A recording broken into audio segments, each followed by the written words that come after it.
A paz do Senhor. Estou aqui com o pastor Adriano, ele é líder do campo da área de missões. E hoje nós tivemos aqui a nossa conferência missionária.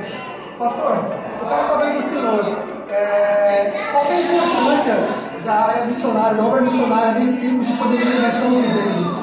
A questão da obra missionária social, é uma coisa muito importante, devido, principalmente na região de Cabo Frio, na região dos lagos, e onde o povo vive na economia do turismo. E com a pandemia, fecharam essas portas, a praia não acontece, tem trabalho nas praias, as pessoas perderam empregos. Então, nós viemos um projeto chamado Missões em Ação.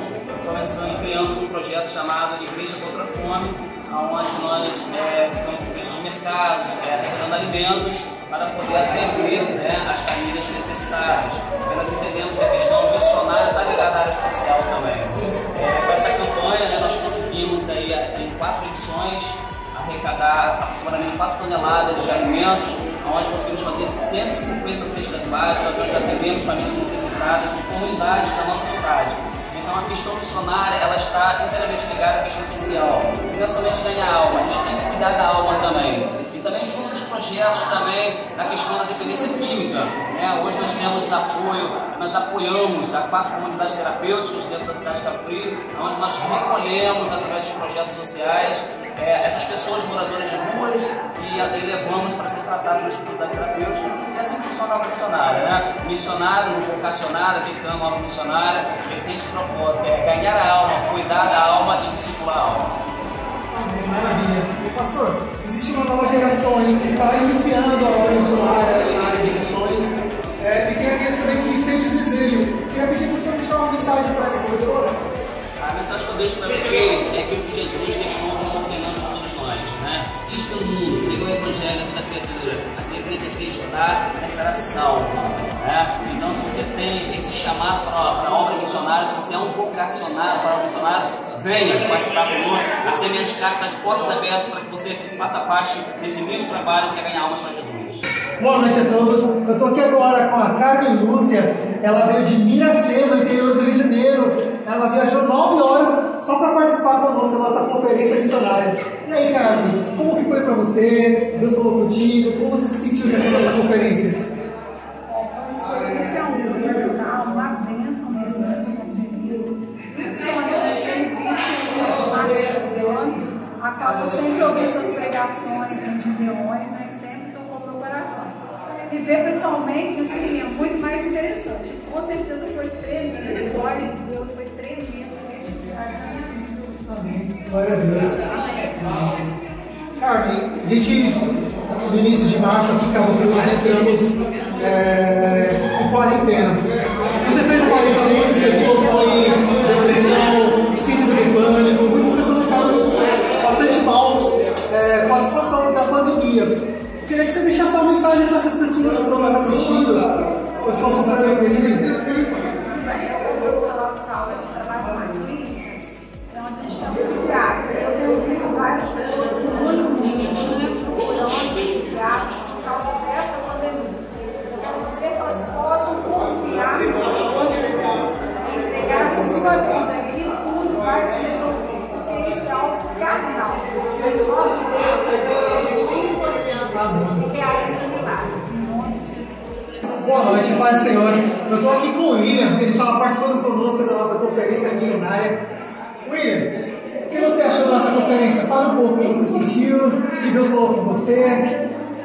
Realmente foi sem palavras para explicar. Foi uma bênção, para mim é gratificante estar aqui hoje. É a primeira vez, inclusive, que eu venho aqui na igreja, lá de Saquarema, saí de lá e vim para cá, porque era um sonho meu também conhecer esse pregador Marco Feliciano.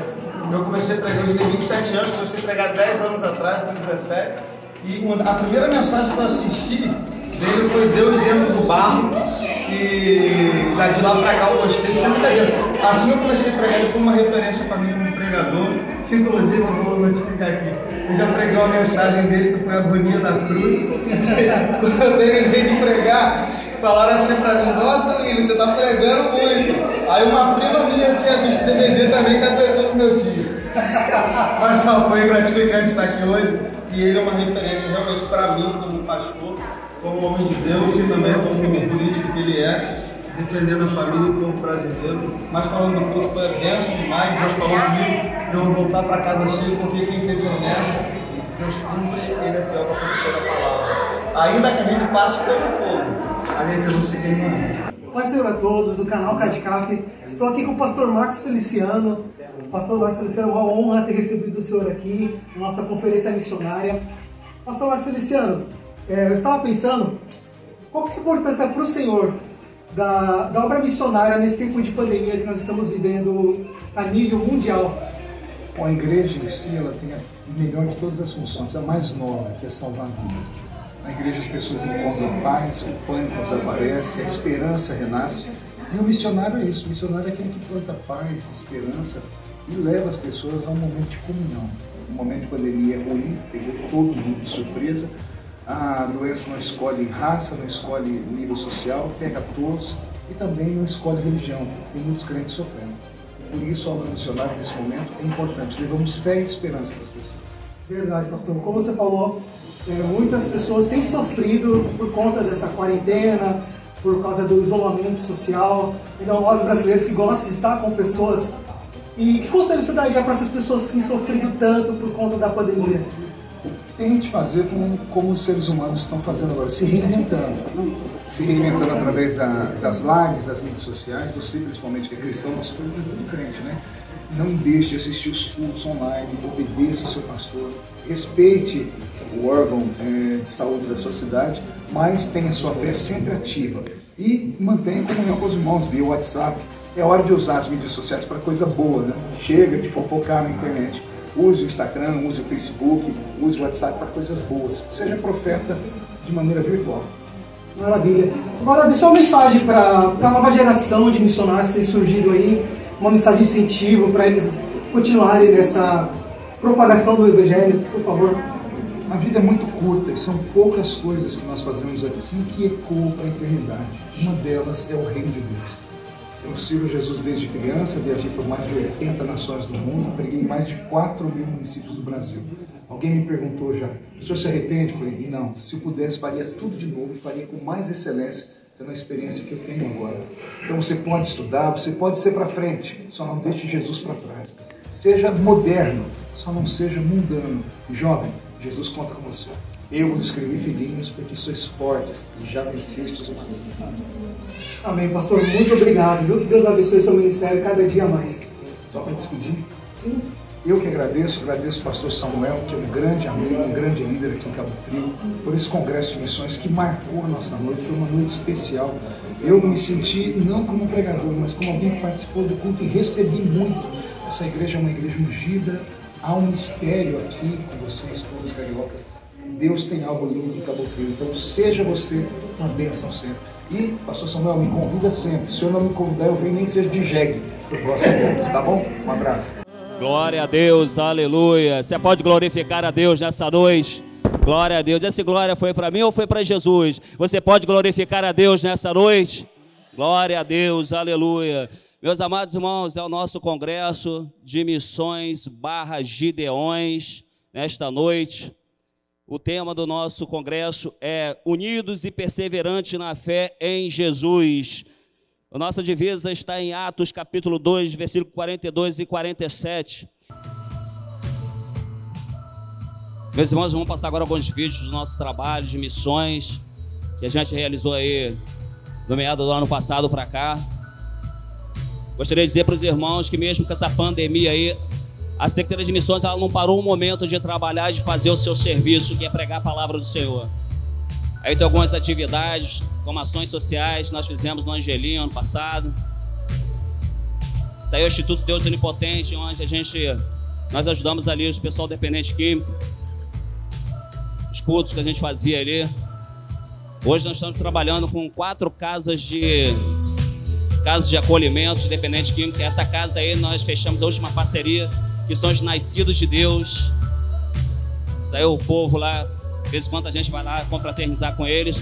Nós fizemos esse ano, depois do mês de maio, a campanha A Igreja contra a Fome, onde foram arrecadados em 4 edições 4 toneladas de alimentos e atendidas 120 famílias necessitadas. Está aí o pessoal trabalhando em frente aos mercados, pedindo doações.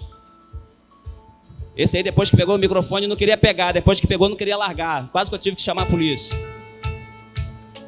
Depois que o pessoal toma paixão, não quer mais largar o microfone. Isso aí são mais ações sociais. Isso aí, 4 toneladas de alimento, meus irmãos. Foram 120 famílias atendidas. Centros de recuperações que receberam. Vamos estar enviando para além Paraíba, para o projeto Pro Criança, alimentos também para ajudar o projeto lá que tem 80 pessoas. Esse aí foi em São Francisco. Isso foi no passado em São Francisco. Nós fizemos uma varredura em São Francisco pregando a palavra do Senhor. Foram 10 almas para Jesus nesse dia.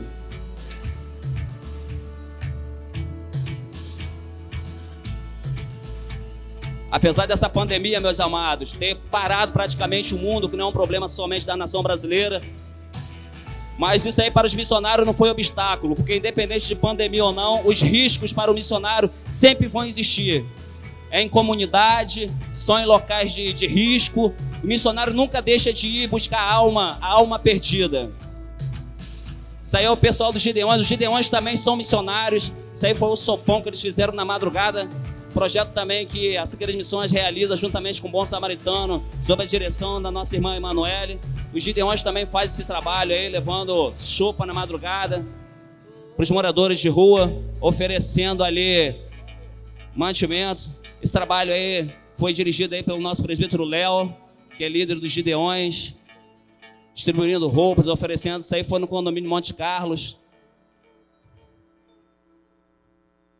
Enfim, meus irmãos, a Secretaria de Missões ela não parou, ela continua trabalhando, ela vai continuar trabalhando com um só objetivo: ganhar almas para o reino. Como eu falei, as dificuldades elas sempre vão existir, as barreiras sempre vão se levantar, mas a vontade, o desejo, o chamado do missionário é unicamente, exclusivamente ganhar almas para o reino. A alegria do missionário é quando uma pessoa se rende aos pés de Jesus.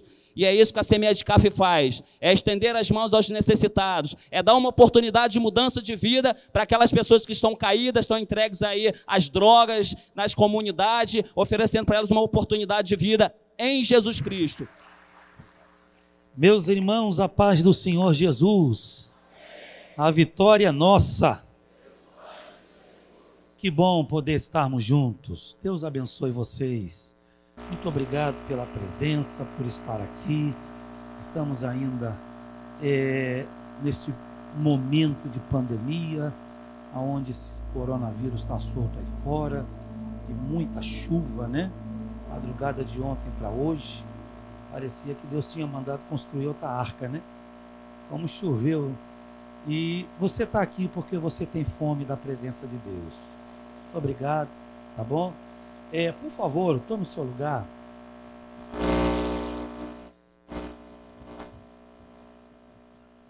Eu quero agradecer a Deus pela vida da nossa Semeia de CAF. Eu acho que já foi passado um vídeo, não já? Já foi passado um vídeo, um pequeno vídeo de parte do trabalho que a Semeia de CAF tem feito neste ano de dificuldade, de pandemia. A Semeia de CAF não para de trabalhar. Amanhã eles estarão ali na região do Jardim Esperança, continuando este trabalho, não é? E eu como pastor da igreja, eu me sinto muito orgulhoso e feliz pelo departamento de missões que nós temos, pelo trabalho que o evangelista Adriano e toda a equipe da Semeia de CAF tem feito neste trabalho missionário, nos deixa a minha diretoria muito felizes e satisfeitos. Deus abençoe sua vida, Adriano. Estava aqui agora. Cadê? Está aqui. Deus abençoe, meu amigo, muito obrigado, tá? O Adriano, além de estar na frente da Semeia de CAF, ele dirige uma congregação. Falei, Adriano, eu preciso de você para dirigir congregação, mas não vou tirar você de missões, não. Continua lá. E ele se desdobra aí, porque ainda é militar, está na ativa, né? Se desdobra. Deus abençoe a você e a toda a nossa equipe da SEMIADCAF. Vocês fazem um trabalho extraordinário. A esposa do evangelista Adriano, Deus abençoe, minha amiga. Eu quero pedir a todos que estão aqui presentes, vamos, em gratidão a Deus, dar uma linda salva de palmas para o Senhor Jesus, pela vida da nossa SEMIADCAF, adorando e agradecendo a Deus por eles. Também o nosso grupo de homens, nossos Gideões. Eu sou muito transparente no que falo e procuro ser o máximo que posso na minha administração. E eu falo por onde chego em festas de Gideões. O departamento de Gideões da CADCAF, ela foi antes da liderança do Léo, e é um outro Gideões após a liderança do presbítero Léo. Cadê ele? Está aqui o Léo. Hoje nós temos um grupo de Gideões, um departamento ativo, trabalhador, faz o social, e eu vejo as festas que vocês promovem nas congregações. Nós temos um grupo de homens avivados e cheios do Espírito Santo. Então, Deus abençoe, Léo, pela sua vida, pelo o grupo de obreiros que trabalha com você, espalhado nesse campo. Obrigado, amigo. Deus te abençoe mesmo. Vamos também aplaudir a Jesus pela vida dos nossos Gideões, não é?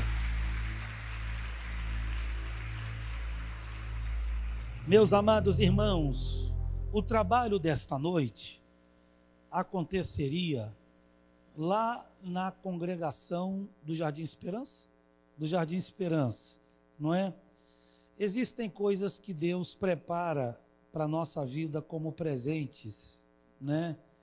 E o Senhor Jesus preparou para a minha vida e para a sua vida e para a vida deste campo o presente de termos este servo de Deus conosco hoje aqui. E aí eu liguei para o Adriano e para o Léo e disse, vamos mudar o local do evento, mesmo não podendo mobilizar caravanas e congregações, como é de costume de congresso assembleano, né? Mas vamos trazer para a sede, porque a cidade vai estar recebendo um profeta e a igreja vai estar recebendo um homem de Deus. Eu estou falando deste servo de Jesus, que eu tenho a alegria de tê-lo como meu amigo já de anos. E eu respeito muito o ministério e a chamada de Deus na vida dele, porque é um evangelista que o Senhor Jesus tem levado por algumas dezenas de nações. E hoje também tem sido um profeta ali na Câmara dos Deputados, já no terceiro mandato, não é? O Senhor Jesus está segurando ele ali, mantendo, e o manterá ainda por muitos mandatos, não é? Eu quero louvar a Deus pela vida dele, Vamos receber com alegria. Eu já quero passar o microfone para ele, o pastor Marcos Feliciano. Vamos aplaudir a Jesus.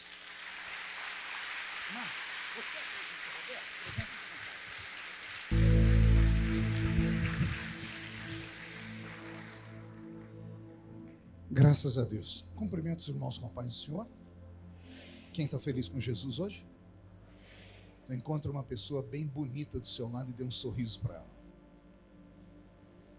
Você vai ter que ter um dom de interpretação de face, né? Com essa máscara no rosto não está fácil, né? Se não tiver ninguém bonito aí do lado, é só olhar aqui para cima então, tá bom? Mas não é para mim não, é só olhar aqui para o pastor Samuelzinho, né? Desculpa, ele é o pastor presidente da igreja, chamar o pastor de Samuelzinho, mas é amizade, né? Quase que o senhor entrega a nossa idade aqui, né?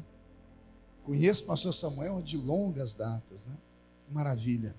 Sou fruto, inclusive, de muitas palavras proféticas que saíram dos seus lábios, Samuel. Nenhuma das palavras que Deus te usou para a minha vida caíram por terra. Todas elas se cumpriram. Que Deus te conserve assim. Eu tenho orgulho de ter nascido na sua geração. Sucesso sempre, viu? Você, sua esposa, bebezinho que está chegando aí, sucesso sempre. Feliz também de ter sido transportado do Rio para cá pelo pastor Alex Torquato, esse profeta com P maiúsculo, né? Grande em todos os sentidos, né? Sucesso, Deus te use muito. A nação brasileira é mais abençoada quando você abre a sua boca para falar. Deixa Deus te usar sempre. Sucesso. Meu amigo Ney, de longa data, né? Eu já vi uma boca ter muito dente, mas igual a da boca do Ney não tem. Uma boca normal tem 32 dentes, a dele tem acho que uns 50, né? Muito feliz, Ney. Deus te abençoe, sucesso. Obrigado por ter vindo, tá? Me acompanha hoje o pastor Roberto Marinho. E não se assuste com o nome, é assim que Deus faz, né? Eu sou o deputado que mais brigou com a Rede Globo. E aí Jesus me dá um musicista que chama Roberto Marinho. É para sofrer ou não é? Pastor Roberto era músico nos Estados Unidos com o pastor Benny Hinn. Era musicista do pastor Benny Hinn. E saiu dos Estados Unidos, veio para o Brasil ser pastor, musicista do pastor Benny Hinn, né? Sou eu aqui. Sucesso. Está conosco também o outro Roberto, que está por aí, um moço que está lá em cima. Ele vai fazer umas fotos bem bonitas aí, para a gente colocar no site, apesar que não está podendo postar nada. Ainda mais do meu, né? Que tudo que posta vai para o Jornal Nacional. Então, amanhã eles lacram a igreja aqui, né? Mas quem está faminto de ouvir a voz de Deus nessa noite? Então fique de pé comigo, por gentileza. Vamos ler um texto da Bíblia. No livro do profeta messiânico.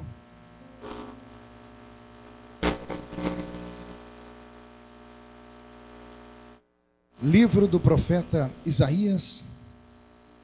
O capítulo é o de número 43.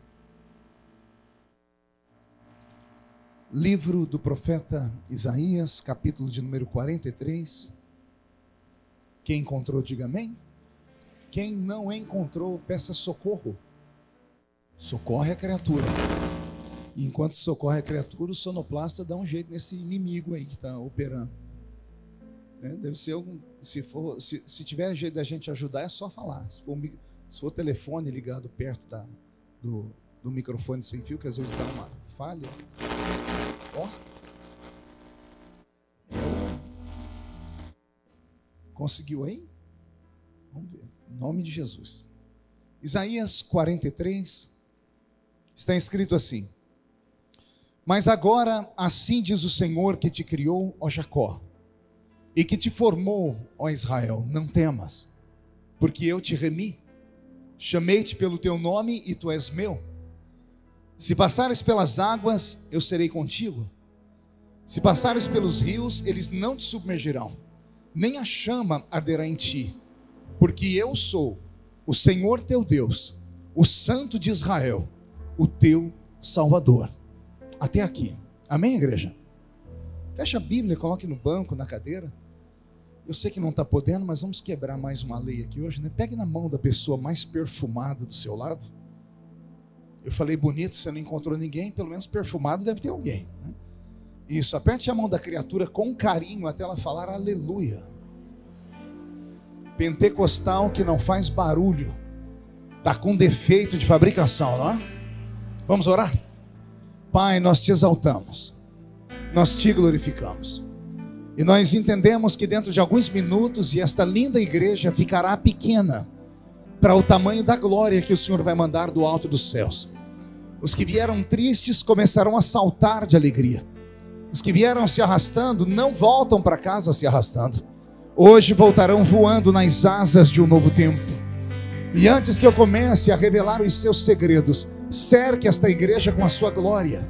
E num raio de 5 quilômetros, onde houver um demônio alojado, eu dou a esses demônios segundos para sumirem de Cabo Frio.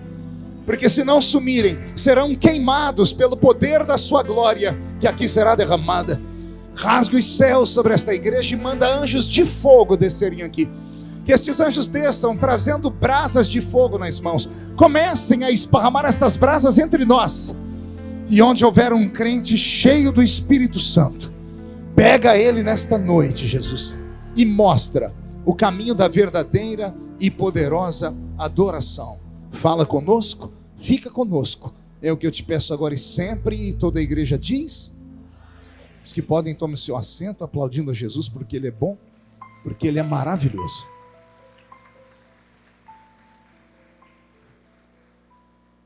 Abrir a Bíblia Sagrada no livro do profeta Isaías, a quem eu chamei a princípio de profeta messiânico, e falei isso a propósito para despertar a curiosidade, despertar o intelecto do crente que gosta de aprender.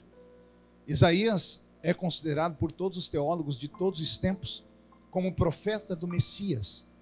Nenhum profeta antes e nenhum profeta depois falou com tanta intimidade acerca da vinda, da vida e da existência do Nazareno como o profeta Isaías. Detalhe, Isaías viveu 700 anos antes de Jesus nascer. E 700 anos antes de Jesus nascer, Isaías recebeu de Deus um presente que eu gosto de desenhar, eu chamo de luneta telescópica invisível espiritual, que uma vez colocada nos olhos do profeta, dava a ele o poder de enxergar o futuro. E Isaías enxergou 7 séculos na frente. E ele viu então o nascer de uma nova esperança para o planeta. Um planeta que jazia em trevas.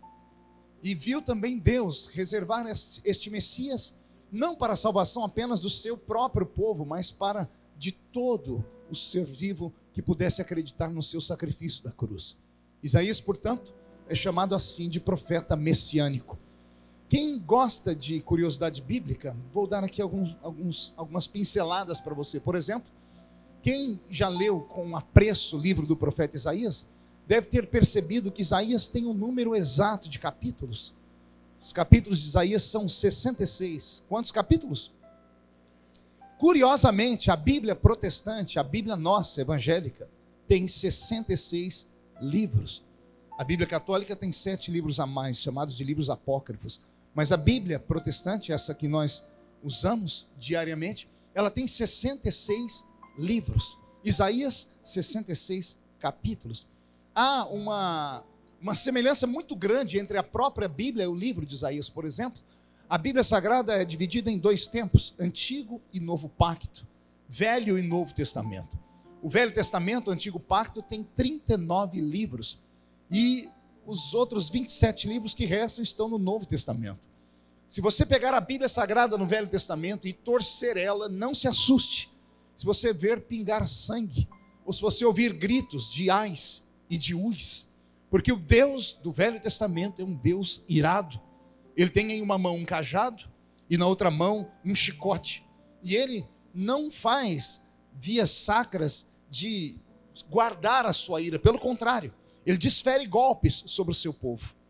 Golpes que chegam a doer. Então o Velho Testamento todo é sombrio. Mas quando atravessamos o período chamado de interbíblico, que está entre Malaquias e Mateus, que são 400 anos de silêncio divino, por 4 séculos Deus ficou sem falar com a raça humana através de profetas. Por 4 séculos aquele anjo maravilhoso do Velho Testamento chamado de anjo do Senhor, que era o próprio Deus encarnado, ou o próprio Deus metamorfoseado espiritualmente em anjo, chamamos isso em teologia de teofania, desaparece da história. Por 4 séculos aquela nuvem, que nós já fizemos até louvores sobre ela, a tal Shekinah da glória de Deus, ela desaparece do cenário. Não há relato de nenhum milagre e nem de aparição angelical sobre a terra. Então nós chamamos de período interbíblico, um período, um hiato, uma separação entre o Velho e o Novo Testamento. Atravessando tudo isso, chegamos no Novo Testamento. E o Deus do Novo Testamento não é um Deus irado, é um Deus apaixonado. O Deus do Novo Testamento faz questão de esconder o cajado, de esconder o chicote, que ele pega apenas uma vez, quando ele está lá na porta do templo, para dar uma liçãozinha. Mas tirando isso, ele esconde o chicote e o cajado, e pega um vaso de alabastro, enche de azeite, e derrama sobre a raça humana para curar todas as feridas que vieram de séculos e séculos de dura perseguição. Então, quando eu pego a Bíblia Sagrada toda e transporto para o livro de Isaías, a semelhança é gigantesca, porque quem já leu Isaías do primeiro capítulo ao capítulo 39, vai se lembrar que nós temos apenas profecias de dor. Nos primeiros 39 livros do capítulo de Isaías, você vai ver somente acusações, O próprio profeta, erguido por Deus naquele tempo, levanta o dedo de profeta em riste e começa a colocar o dedo no nariz de todo mundo, somente colocando o dedo na ferida e fazendo a ferida doer. Ele vai dizer às pessoas: ai do que bebe, ai daquele que é idólatra, ai do que chama a coisa boa ruim e a coisa ruim de boa, ai daqueles que pecam, ai dos adúlteros, ai, é só ai. Nós pegamos os 39 capítulos de Isaías e vemos Deus enfurecido. Mas quando atravessamos o capítulo 40, muda. Deus fica sensato, Deus fica bondoso. Deus que usou Isaías só para tocar na ferida, agora começa a mostrar a cura para as feridas. E ele começa a dizer: um tempo de esperança está chegando aí. Ele começa a fazer promessas que são até promessas descabidas. Ele chega a dizer assim, depois do capítulo 40 para frente: chegará um tempo em que a criança vai brincar com uma cobra, com a áspide. Chegará um tempo em que o leão vai andar ao lado do cordeiro. Chegará um tempo que o meu povo vai viver do melhor sem ter que comprar nem trabalhar, porque o tempo de paz descerá sobre esse lindo planeta. Então há uma semelhança muito grande entre Isaías e a Bíblia Sagrada toda. Existem coisas e revelações do livro de Isaías que dá um arrepio só de ouvir. Por exemplo, quando eu era criança lá na minha igreja, pastor Samuelzinho, eu me lembro que a Assembleia de Deus tinha muito jogral, né? Eu tenho trauma desse negócio. Eu não sei se Jesus já libertou vocês aqui em Cabo Frio disso. Lá na minha terra, graças a Deus, Jesus libertou. Eu tenho trauma de jogral. Eu sempre fui um menino muito falante, e eu me lembro que quando nós chegamos na época de Natal, nós tínhamos um jogral que a igreja fazia todo ano, era a Revolta dos Astros, né? E eu era a estrela de Belém. Porque não era você, Bocó, né? E eles me vestiam a rigor, botavam uma roupa branca em mim, cintilante, e um chapéu na minha cabeça que tinha uma estrela. Eu parecia a Estátua da Liberdade lá de Nova York.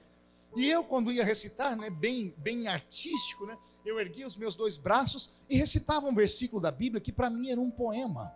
E não era um poema, era muito profético. Eu dizia: eis que o menino nos nasceu, e um filho se nos deu, e o principado está sobre os seus ombros, e o seu nome é Maravilhoso, Conselheiro, Deus Forte, Pai da Eternidade, Príncipe da Paz. Bom rememorar. Então eu me lembro que quando recitava isso, a igreja aplaudia, os irmãos ficavam felizes, mas porque também achavam que era uma poesia. Mas Isaías não está sendo poeta, ele está sendo profeta. 700 anos antes de Jesus pisar nesse planeta, Isaías está revelando as 2 naturezas de Jesus. Ele está dizendo: eis que o menino nos nasceu, mas um filho se nos deu. O menino e o filho não são a mesma pessoa. O menino é a parte material, é a carne, é o feto gerado milagrosamente no ventre de Maria. O menino é homem, porque homem só é homem porque nasce. Deus não pode nascer, porque se Deus nascer, ele não é Deus, ele passa a ser criatura e não criador.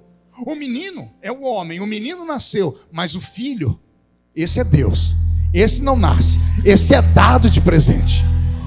O menino nasce, mas o filho é dado. Aí o filho sai do céu e entra dentro do ventre de Maria e enche aquelas células que foram formadas de carne. E aí nasce o menino Deus, que quando andava pelas ruas as pessoas chamavam ele de Jesus. Até que um dia ele resolve entrar dentro de um cemitério na cidade de Gadara, e o homem possesso por demônios olhou de longe e falou: eu vou pegar aquele camarada ali, e partiu para cima dele. Mas quando foi chegando perto do homem Jesus, o demônio foi obrigado a botar o homem ajoelhado, e o homem recitou a seguinte frase: que temos nós contigo, ó Cristo, Filho de Davi, vieste nos atormentar antes do tempo? Ei, muitas pessoas pensam que Cristo é sobrenome. Jesus Cristo, a Bíblia não chama ele de Jesus Cristo, chama Jesus, vírgula, o Cristo, com C maiúsculo. Cristo significa ungido na eternidade. Então, quando Jesus andava pela terra, por fora era Jesus, mas por dentro era o Cristo que estava dentro dele. O Jesus nasceu de Maria, mas o Cristo desceu do céu. Vou tentar lembrar para vocês Paulo dizendo: ele, mesmo sendo Deus, não tem por usurpação ser igual a Deus, antes aniquila sua forma divina e desce entre nós e se faz carne e caminha entre todos nós. Esse é o Cristo que está aqui nessa noite, viu? E ele é tão grande, só para lembrar a Assembleia de Deus aqui aqui em Cabo Frio. Ele é tão grande que os pés dele caminham no nosso meio nesta noite. Mas a face dele está diante dos serafins que estão cantando santo, santo, santo, santo é o Senhor dos exércitos. E Cabo Frio está ficando cheio da sua glória.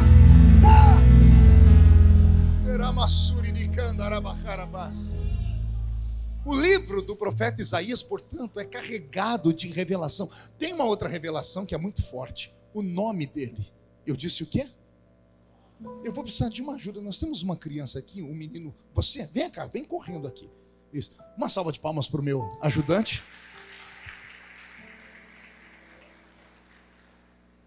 Tudo bem com você?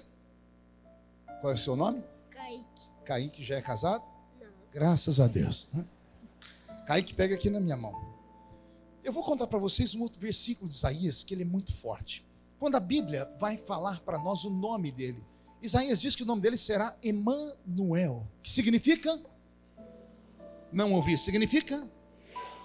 Se eu te falar que o nome é muito mais profundo do que isso, e a revelação é muito maior do que essa, você acreditaria? A nossa Bíblia, para chegar na língua portuguesa, passou por várias transformações. Começamos lá com o aramaico, depois com o hebraico, depois do aramaico e hebraico, fomos para o latim. Do latim fomos para o alemão, depois para o inglês, e do inglês é que as outras línguas foram se chegando, e uma delas é a língua portuguesa. Então a nossa Bíblia foi traduzida do inglês para o português. O inglês é uma língua muito bonita, mas ela não é uma língua rica. O inglês tem 600 mil verbetes. A língua portuguesa tem 2.400.000 verbetes. Para cada palavra em inglês, existem 10, 12 traduções. Por isso nós temos essa torre de Babel na igreja na hora de ler a Bíblia.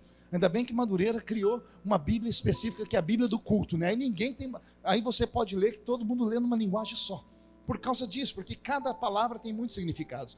Então, quando o padre João Ferreira de Almeida foi traduzir a Bíblia para a nossa língua portuguesa, ele leu lá Emmanuel, e ele colocou Emanuel. Tanto é que algumas Bíblias aparece Emanuel com 2 M's, porque no inglês estava lá in, tracinho, man, tracinho, el. Não é Emanuel, é Immanuel. In, dentro. Man, homem. Humus, terra. El é o sufixo do grande El Shaddai, do grande Elohim, do grande e eterno Deus. Amém? A tradução, então, João Ferreira de Almeida diz que é Deus conosco. Deus conosco seria mais ou menos assim: Deus pega na mão do Kaique, o Kaique vai para a escola, Kaique, vamos andar. E Deus vai com o Kaique. O Kaique para, Deus para. O Kaique volta e Deus volta. Isso seria Deus conosco. Mas a tradução não é Deus conosco. É Immanuel. Não é Deus conosco, é Deus dentro de nós. Não é Deus do meu lado esquerdo nem do meu lado direito, é Deus dentro de nós. Como seria isso? Seria mais ou menos isso. Não é o Kaique que vai para a escola, é Deus que leva o Kaique para a escola. Onde o Kaique está, Deus está, porque o Kaique é templo do Espírito Santo de Deus. Isso merece um glória a Deus mais alto. Olha que revelação profunda. Por que eu estou dando esses exemplos? Para você também se apaixonar pelo livro do profeta Isaías. Lembrando que no Novo Testamento nós temos várias citações de Isaías. Uma delas é o próprio Jesus entrando em uma sinagoga, deram para ele a oportunidade para pregar. Ele enfiou a mão em um vaso para catar um rolo para revelar, porque é assim que os judeus faziam o seu culto na sinagoga, esperavam Deus falar. E Jesus saca um livro, e quando ele abre o rolo, é o rolo do profeta Isaías. Ele diz: aqui o texto fala de mim. Eis que o Espírito de Deus me ungiu para dar vista aos cegos, anunciar o ano aceitável do Senhor, coisas assim. Lembram do eunuco quando estava caminhando de volta para Candace? O nosso irmão Felipe correu até o carro e olhou, e o eunuco estava lendo um livro, e era o livro do profeta Isaías. Esse livro é muito profundo, então estude esse livro, leia esse livro, coma esse livro, devore esse livro e se aproxime mais do Deus do profeta Isaías. Posso ouvir um amém até aqui? Pronto, vou pedir agora para o pastor Roberto mudar a música. Agora, o capítulo 40 desse livro, ou melhor, capítulo 43, ele traz algumas revelações muito intensas.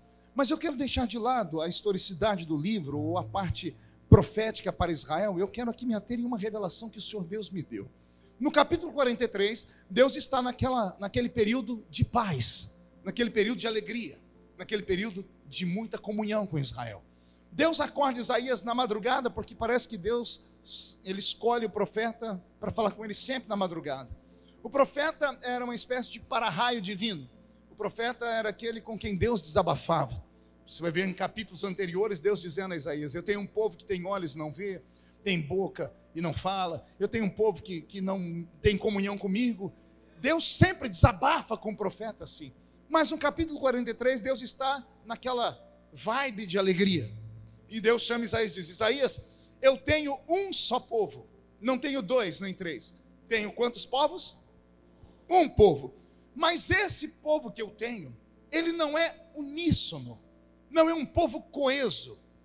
Eu tenho dois grupos no meio desse povo. E por respeitar esses grupos, eu falo com cada grupo dentro daquilo que eles podem compreender.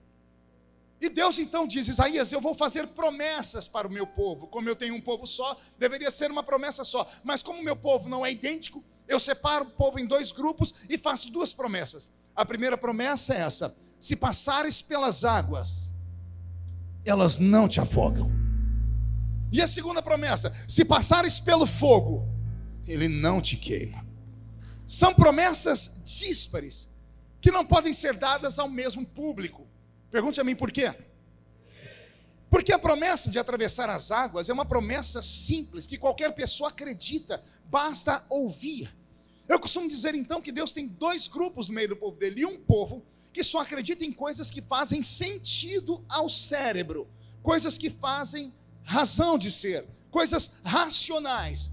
E Deus tem no meio do seu povo um grupo que é de gente que não é normal, que é de gente que acredita em coisas absurdas, que é de gente que acredita em coisas malucas. Então, como Deus respeita, Deus pega aqueles que acreditam em coisas racionais e para eles só faz promessas racionais. E para aquele que é maluco, Deus faz promessa que é maluca também. Exemplo, promessa racional: se passar pelas águas, as águas não te afogam. Por que isso é uma promessa racional? Porque todo ser humano já passou ou em vida irá passar por processos de afogamento. Quer ver? Quem aqui já quase se afogou alguma vez na vida? Levante a mão. Pastor Samuelzinho, essa é a Assembleia de Deus de verdade. Tem gente que não levantou a mão porque nunca foi na praia, nunca foi numa piscina. Essa é a Assembleia de Deus daquela retada mesmo. Ô, seu bocó hipócrita, quem foi que te falou que a gente afoga só indo para a piscina ou para a praia? Às vezes a gente se afoga tomando um copo de água. A água sai por onde não devia. Se não é o nariz aqui, a gente estava lascado. Vou melhorar a pergunta: quem aqui já quase se afogou de alguma forma na vida? Deixa eu ver. Todo mundo. Por isso que quando a gente fala, se passares pelas águas, elas não te afogam, as pessoas abrem um sorriso. Não sei se você se lembra a primeira vez que eu falei isso. Houve até um burburinho de adoração quando eu falei, se passares pelas águas, elas não te afogam. Teve gente que deu glória a Deus. Todavia, quando eu falei, se passares pelo fogo, a chama não te queima, houve um silêncio. Por quê? Porque é simples. Passar pelas águas é algo natural. Mas passar pelo fogo, eu não disse do lado do fogo, nem por cima e nem por baixo dele. Se passares pelo meio do fogo, a chama não te queimar, isso não faz sentido nenhum. Porque o fogo é o elemento mais poderoso que Deus já criou no universo. O fogo derrete o ferro, evapora a água, queima a madeira.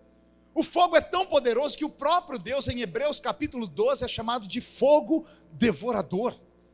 O fogo é um elemento tão extraordinário que o apóstolo Pedro, em uma de suas encíclicas, diz assim: o mundo que agora existe, um dia deixará de existir, porque os elementos ardendo em fogo se desfarão.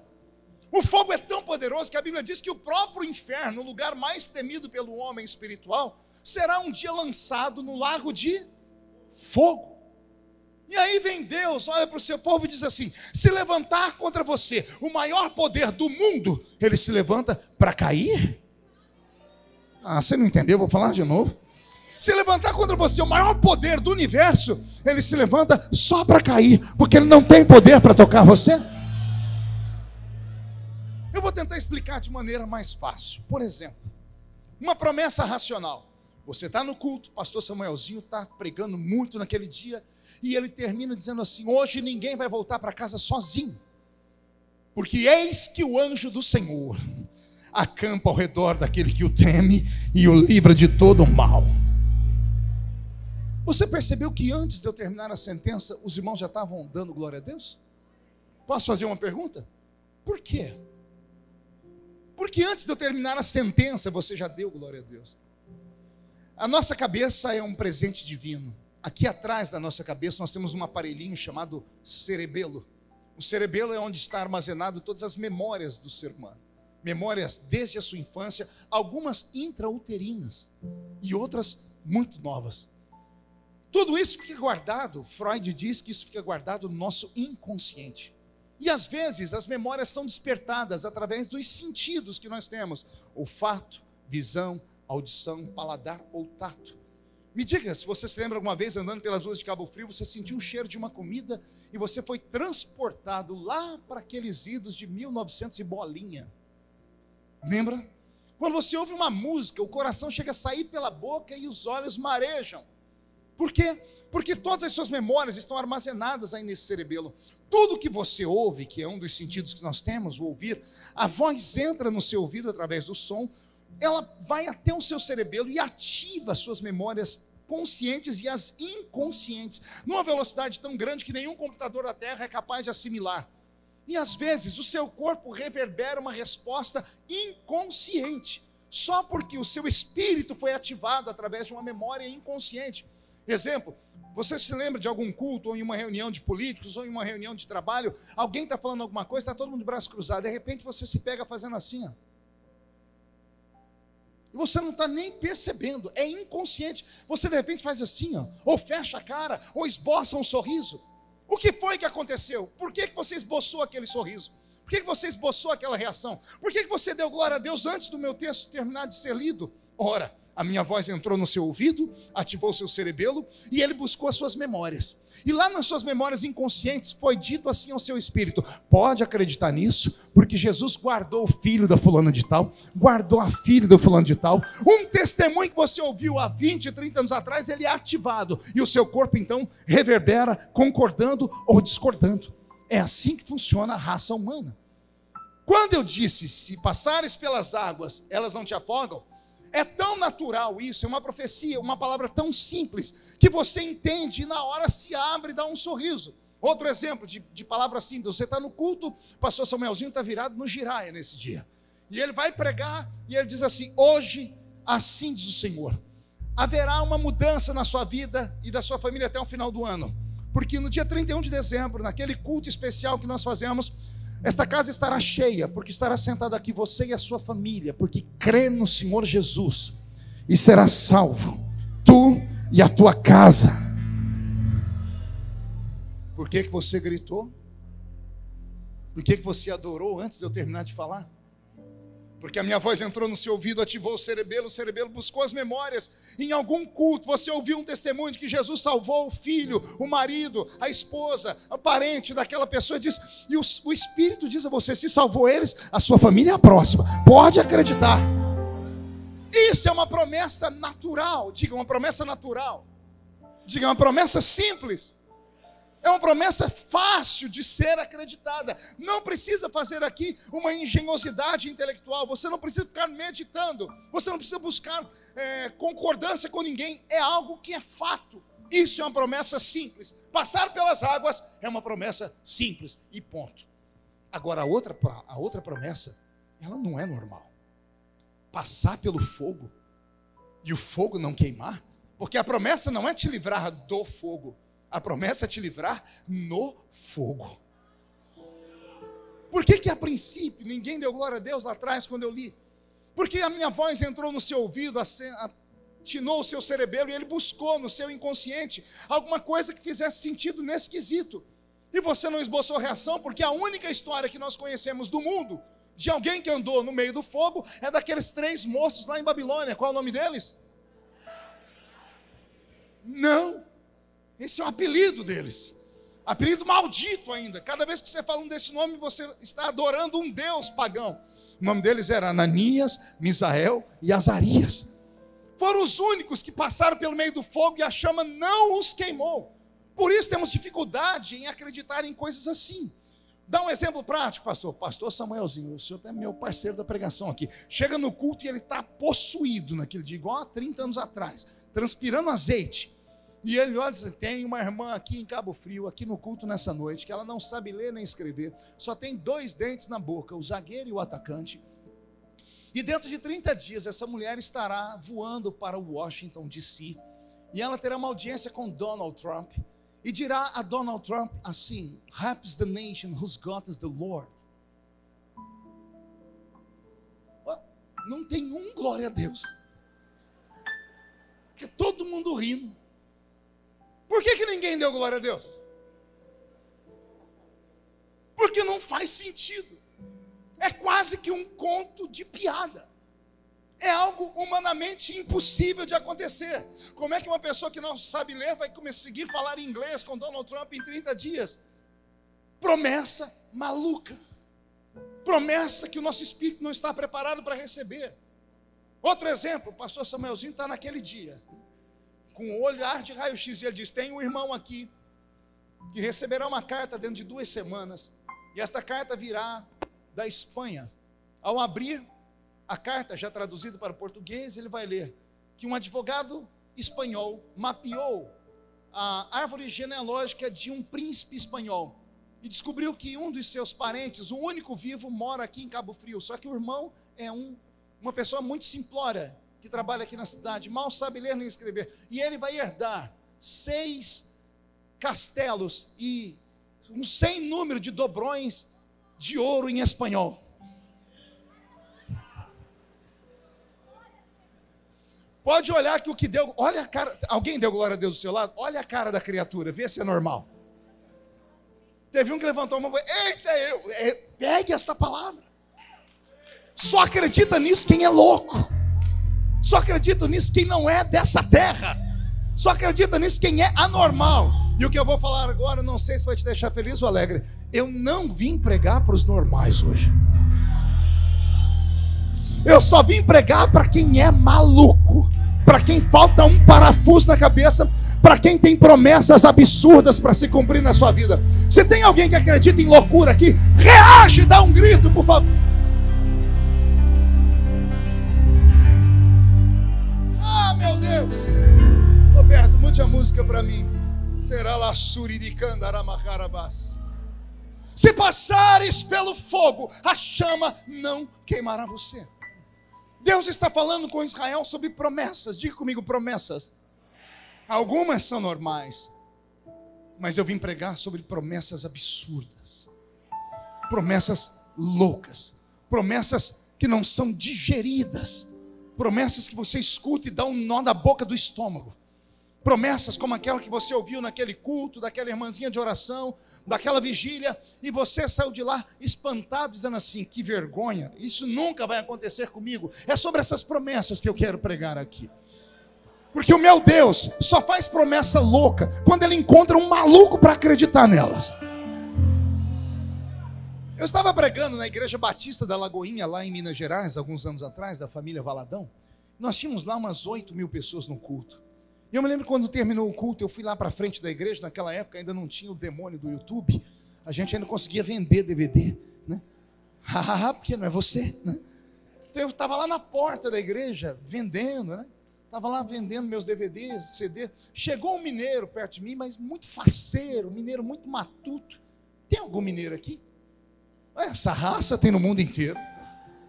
Falei hoje para o Torquato, eu fui pregar lá em Nagoya, eu me lembro que lá mais de 1.200 pessoas, todo mundo zoinho puxado. Eu falei, aqui não tem. Eu falei, tem algum mineiro aqui? Não levantou um e falou, uai, sou. Eu falei, mas você é o quê? Você tem o zóio rasgado? Ele falou que era um negócio lá que eu não sei, sansei, me sei, um trem desse aí, um negócio desse. Essa raça de mineiros dominou o mundo, né?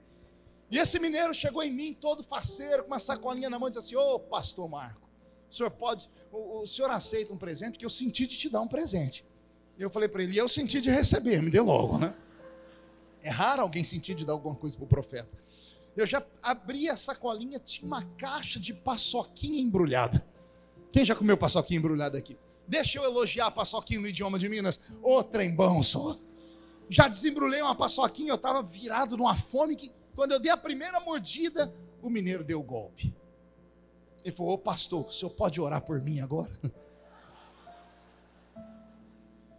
Eu falei: ué, depois da paçoquinha eu faço qualquer coisa para você, né?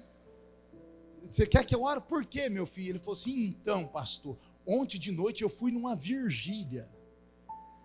Quando ele falou vigília, eu com a paçoquinha na boca, falei: você foi aonde, meu filho? Que eu não sou gente. Ele falou: numa vigília. Eu enfiei o resto da paçoquinha para não ter uma crise de riso. Eu já vi falar de vigília. Vigília foi a primeira. Eu disse: e daí? Você quer oração? Porque ele falou: pastor, eu quero oração porque não foi vigília de crente normal não, viu? Era uma vigília de crente doido. Eu conheço vigília de crente doido.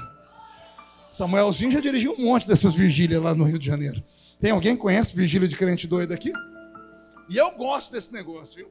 E eu falei para ele: e aí? Foi: e aí, pastor, que lá pelas tantas veio aquele profeta doido. Bom, primeiro que isso é redundância. Profeta doido é redundância. Só o nome profeta já diz que o camarada ou a camarada são doidos. E eu falei: tá, mas o que é um camarada doido? O que é um profeta doido para você, filho? Eu disse: pastor, é aquele profeta que quando vem profetizar para a gente, quase mata a gente do coração, ai. Eu falei: como assim? Ah, pastor, você só sabe como é que é vigília, né? A vigília começa assim, todo mundo gritando, pulando, pandeiro. Lá pelas 4 da manhã, 5 da manhã, dá aquela amortecida, fica todo mundo quieto, aí vocês começam a escutar o povo roncar. Eu estava escorado na parede, estava quase dormindo, pastor, olhando para o púlpito. O profeta veio, mas veio de costa, não veio de frente, ele veio na ponta do pé. Pastor, o homem chegou e botou a mão no meu ombro, e ele parou de falar. Eu falei: ele falou: que ele botou a mão no meu ombro e me deu desarranjo. Pô, mas deu desarranjo porque ele botou a mão no seu ombro? Não, pastor, é que ele botou a mão no meu ombro e não deu tempo de eu olhar para trás, porque quando eu fui virar, ele falou assim: homem! Ai, ai, ai! Sangue de Jesus tem poder. Falei: pastor, o estômago vem na boca, a boca vai parar no estômago. Quando eu voltei em mim, pastor, o profeta estava com a cara feia, ele fazia assim. Pastor, ele agarrou a minha mão direita, pastor, e falou assim: homem, entra tu comigo nessa carruagem de fogo, agora.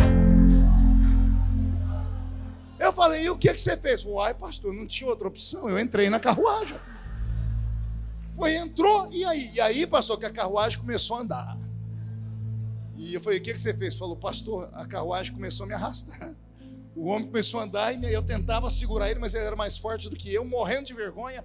Daí, pastor, o homem correu comigo pelo corredor de lá, passou na frente do púlpito. A vergonha foi embora, eu também ia correr com ele também. Rodamos a igreja umas 2 vezes. Aí o homem mirou a porta da rua, pastor. Eu falei: e aí? E aí, pastor, que eu estava na carruagem, não tinha como descer. Fui para o meio da rua. Pastor, nós rodeamos o quarteirão. Só que lá na rua o homem pulava. Eu estou na carruagem, eu pulava também. Ele falava em línguas, eu falava em línguas também.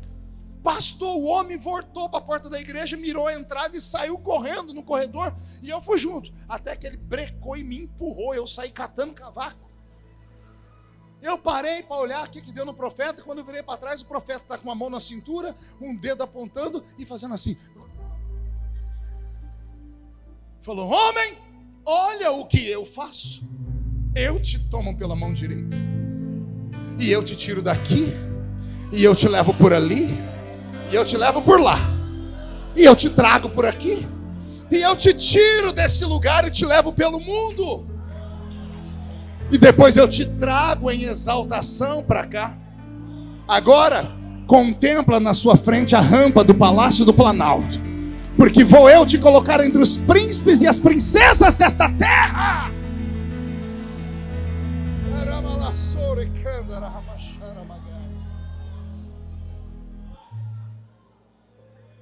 Eu fiquei tão feliz, igual vocês, dei glória a Deus, que eu enfiei a mão no meu bolso e tirei um cartãozinho de visita e comecei a anotar o número do meu celular.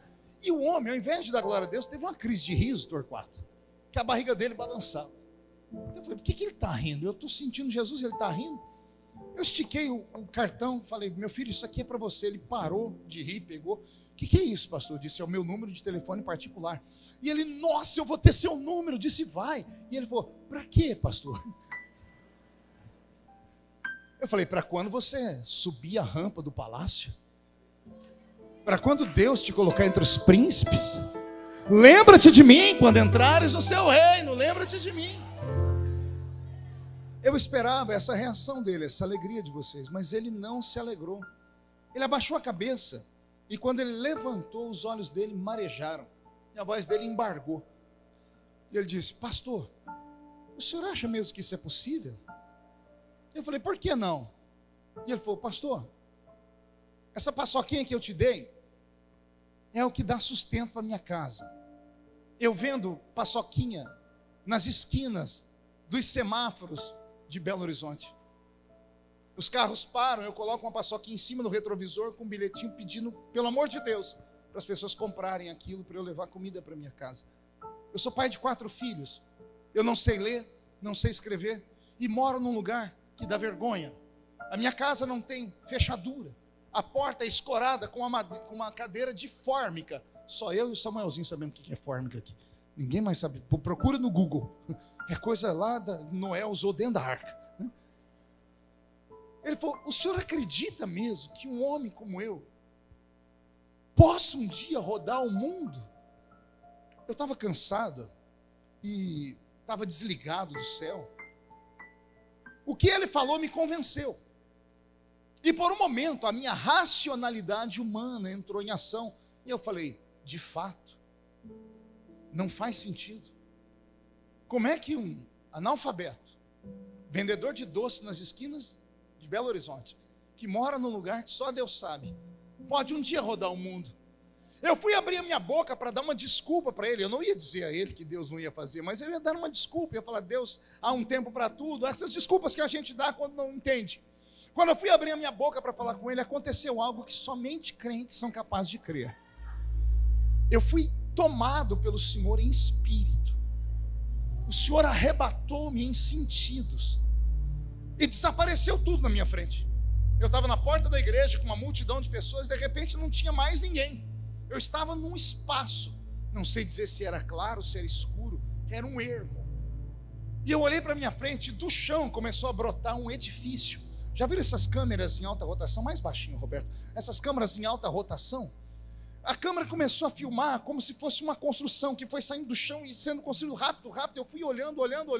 De repente, olhei lá para cima, terminou a construção e vi uma letra garrafal iluminada, escrito Hilton Hotel. Eu olhei o que devia ser o 8º ou 9º andar e vi um homem de terno e gravata olhando para baixo. Eu não conseguia ver o rosto dele, porque a luz atrás dele era forte demais. E de repente, eu não estava mais embaixo. Eu fui transportado atrás do homem. O homem virava a cabeça para olhar e eu olhava e via tudo que ele via. De repente, ele olhou para a direita e eu vi o estádio de Wembley. E eu disse, eu conheço esse lugar, isso aqui é Londres. E quando eu disse Londres, uma voz gritou, se lembra, filho? E desapareceu.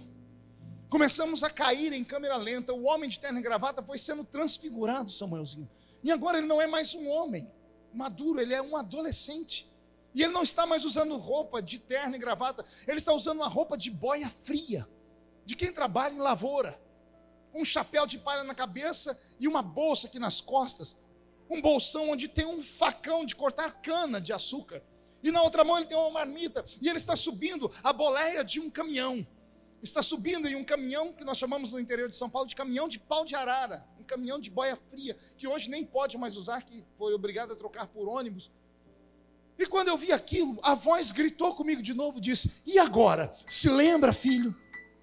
E destruiu o caminhão, do nada, sumiu. E aquele adolescente foi se transfigurando em uma criança pequena. Agora ele não tem mais aquela roupa, ele está usando um shortinho roto, está descalço, e tem uma caixa de engraxar sapato nas costas. Ele deu 2 passinhos, olhou para trás e deu um sorrisinho banguelo. E eu vi o rosto da criança. E Jesus falou comigo, e agora? Você se lembra, meu filho?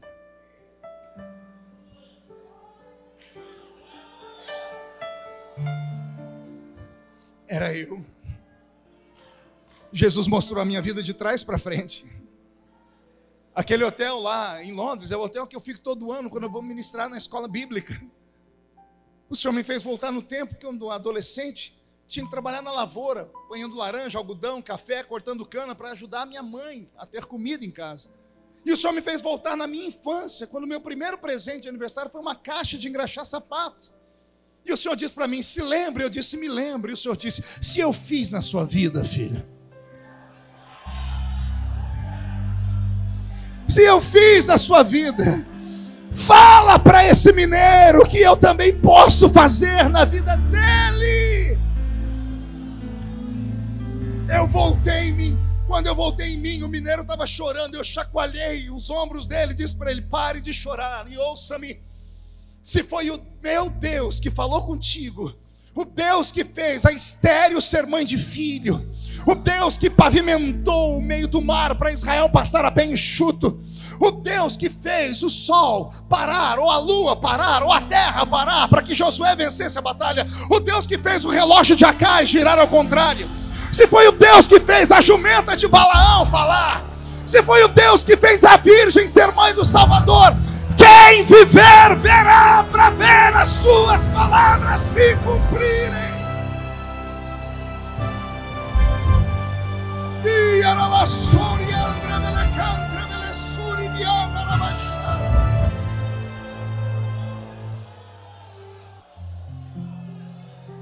Ei, acredita,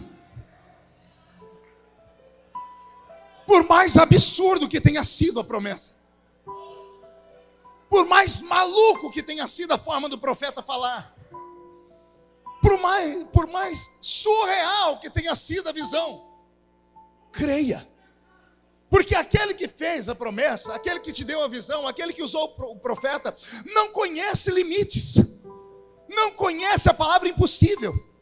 Pastor, Deus disse que abriu uma porta, mas eu não enxergo nem a parede. Calma, dá tempo ao tempo. No tempo certo ele manda um anjo pedreiro fazer a parede, depois manda um anjo marceneiro fazer a porta, depois manda um anjo ferreiro fazer a fechadura e dá a chave na sua mão. As palavras dele não podem cair por terra. Ah, meu Deus. Ei, lá em Brasília, de vez em quando, nos debates, quem assiste TV Câmara já deve ter ouvido um jargão, uma argumentação assim. O deputado pega o microfone e diz: Vossa Excelência, apresenta-nos hoje aqui um projeto draconiano. Diga comigo, draconiano. Isso vem dos idos do Senado romano.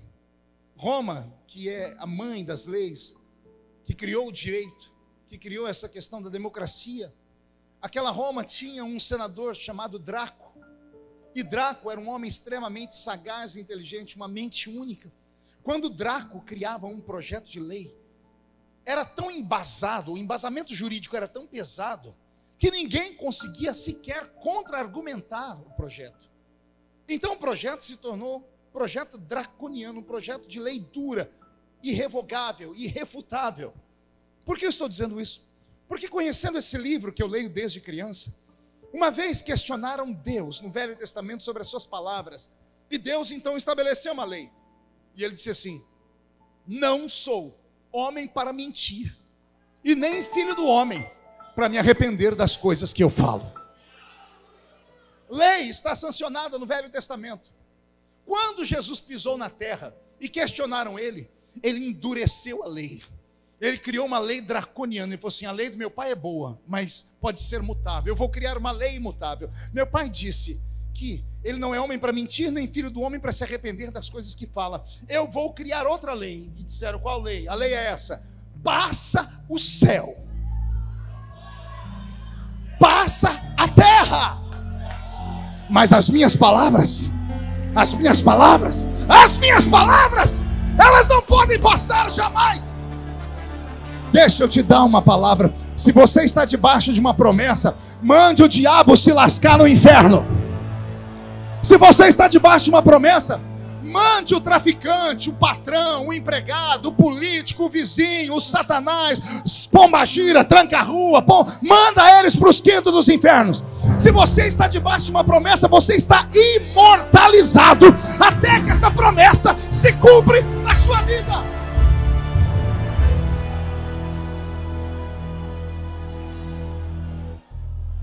Aguenta o tranco. Ah, pastor, eu já não acredito mais. Por quê? Porque está passando pelo vale da sombra da morte. Bem-vindo à fileira daqueles que Deus escolheu para uma missão gigante. O que não custa nada também não vale nada. Ninguém será aceito sem antes ser rejeitado. Se Deus falou que vai te exaltar, entenda a linguagem de Deus. Deus é um ser extremamente inteligente. Quando Deus usa um profeta para te dizer, vou te colocar lá em cima, não enxerga para cima. Pega aquela ponta e inverte para baixo.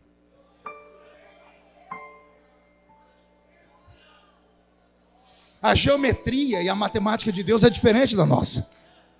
Você acha mesmo que Deus vai pegar você do jeito que você está aí agora e te colocar lá em cima? Nunca. Se Ele te colocar lá, você vira pior do que um faraó. Então, para Deus te colocar lá em cima, Ele vai te quebrar tanto, mas tanto. Vai te quebrar de uma tal forma que Ele vai te jogar lá embaixo. Aí quando lá embaixo você vencer, aí Deus pega e inverte.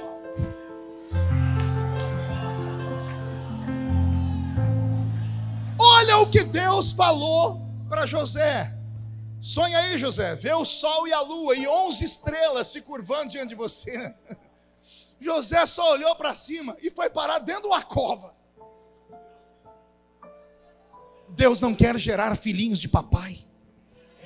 Aqui em Cabo Frio tem filhinho de papai, Samuel? Aqueles que ganham tudo de mão beijada. Por isso que não dá valor, bate o carro, corre, faz racha, depena a moto, faz aquela monte de porcaria, porque não sabe quanto custou. Agora, já viu um filho de uma pessoa humilde que compra um poisézinho, um Fusquinha 66? O Fusquinha está caindo aos pedaços, mas está brilhando. Ele anda com uma flanelinha dentro do bolso. Ele sai e limpa tudo. Por quê? Ele dá valor porque aquilo custou alguma coisa. Se Deus falou que vai te levar, Ele vai te levar. Se Ele falou que vai te colocar, vai te colocar. Só que antes Ele tem que te treinar. E o treinamento é pesado. Quando eu não tinha experiência, alguém chegava em mim e contava uma luta violenta, eu ia chorar, ia virar intercessor. Ô, luta dura ser intercessor. Porque o intercessor, ele não ora pela pessoa, ele ora com a pessoa.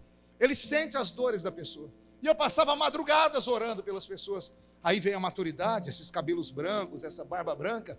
Hoje eu entendo. Quando alguém chega em mim e conta uma história daquelas horríveis, parece que até sofreu demais. Teve gente que já perguntou se eu era insensível, porque eu não esboço nenhum tipo de sentimento no rosto. Eu murcho a barriga, estufo o peito, estendo a mão e digo, parabéns.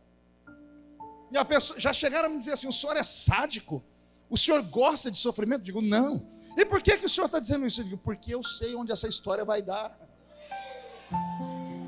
Eu já passei por esse caminho. Todo mundo diz assim, eu quero chegar onde o senhor chegou. Quer chegar onde eu cheguei? Passe por onde eu passei. É fácil.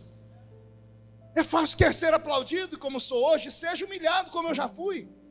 E a prova de quem está debaixo de uma promessa não é tocável pelo homem, que tudo comigo, bom, eu não preciso falar da minha vida, a minha vida vai tudo para o Jornal Nacional.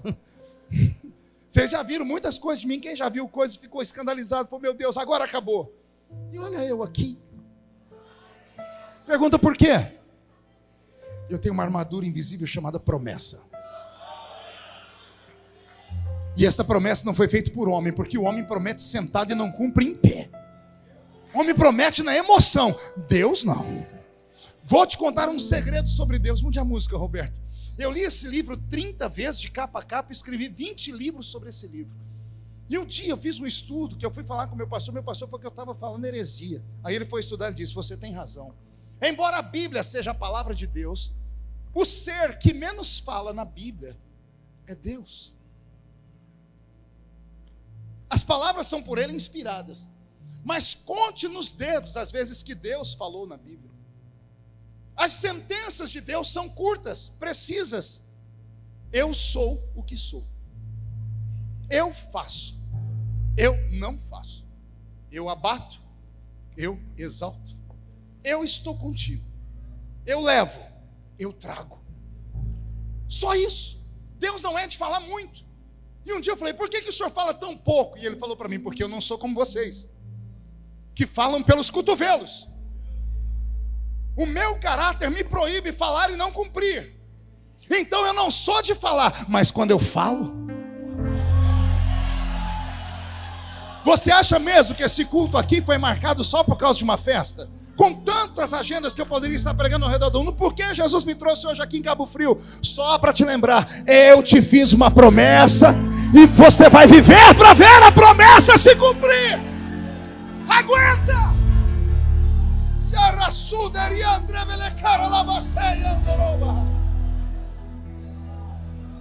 Você não sabe, você não tem noção do que Deus é capaz de fazer para cumprir uma promessa. Vou repetir, você não faz ideia de onde Deus é capaz de ir para cumprir uma promessa. Tem um texto da Bíblia que eu amo, um homem sentado no lombo de um cavalo, olhando para o céu, dizendo: Deus, amanhã eu continuo a peleja. Aí Deus abre o céu e diz: eu entrego os inimigos na sua mão hoje. Eu vou falar de novo porque o texto é forte. O homem está no lombo de um cavalo, correndo atrás dos inimigos, inimigos que Deus estava furioso com eles, porque o rei dos inimigos, segundo a história, pegou um bode e colocou o nome do bode de Iavé, Jeová, e sacrificou para Moloque. A ira de Deus foi tão grande que Deus disse: Josué, eu entrego esses inimigos na sua mão hoje. Josué fez um pregão e partiram para cima do inimigo. O inimigo fugiu.